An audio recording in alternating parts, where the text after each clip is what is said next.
The topic today is emotional regulation and all things that go along with that.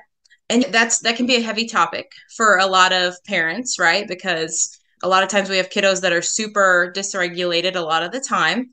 And we want them to be happy and healthy and know how to help them. Our agenda for today, really, we're just going to look at what is emotional regulation and how does it affect our mental health. And then the most important thing, probably strategies to help teach emotional regulation. And then I'm just going to touch on self-regulation and co-regulation and what those are. Okay, so what is emotional regulation? Pretty much the wording speaks for itself, but it's just the ability to be able to keep yourself regulated and calm even when stressful situations arise. And I just want you to think about how you stay regulated yourself. But some examples are you might take deep breaths, you might have to leave an environment that's stressful.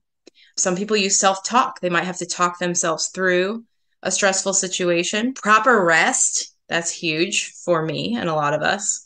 Taking breaks. Yes, quiet space and just time to process. Being able to talk it through with someone. Definitely. That's part of that co-regulation. Self-talk to calm down. Journaling, playing with the dog, painting, drawing. These are all great examples. Okay. Why is emotional regulation and teaching it important? We don't want to walk around being dysregulated. We're not really much fun to be around when we're dysregulated, right? So it's important not only for our relationships, our social skills, and just ability to create those friendships and keep them, be able to keep a job, being able to just feel happy.